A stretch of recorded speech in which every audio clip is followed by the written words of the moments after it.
UPSC में 10वीं rank हासिल करने वाले सत्यम गांधी का दरभंगा एयरपोर्ट पर जोरदार स्वागत। आईएएस की परीक्षा पास कर पहली बार पहुंचे घर। बिहार के समस्तीपुर जिले के दिघड़ा गांव के रहने वाले सत्यम गांधी मंगलवार को दिल्ली से दरभंगा आने के क्रम में दरभंगा एयरपोर्ट पर जोरदार स्वागत किया गया।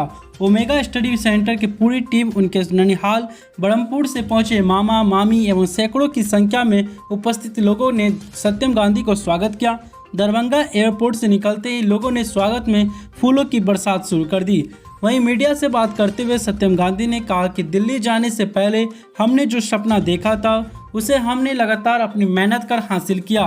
बचपन में गांव में परवरिश हुई है। मेरा प्रमुख लक्ष्य होगा ग्रामीण क्षेत्रों का विकास करना और यहां यूपीएससी की तैयारी कर रहे बच्चों का मार्गदर्शन करना।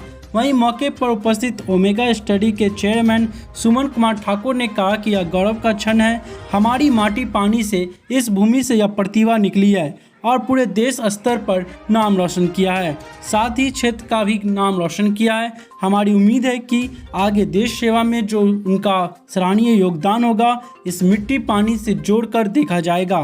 मौके पर सत्यम के पिता अखिलेश कुमार, सुमित कुमार चौबे, मनीष पाठक, विक्रांत रंजन, समता देवी, सुरेश प्रसाद ठाकुर, राजमंगल ठाकुर सहित सैकड़ों लोग उपस्थित थे।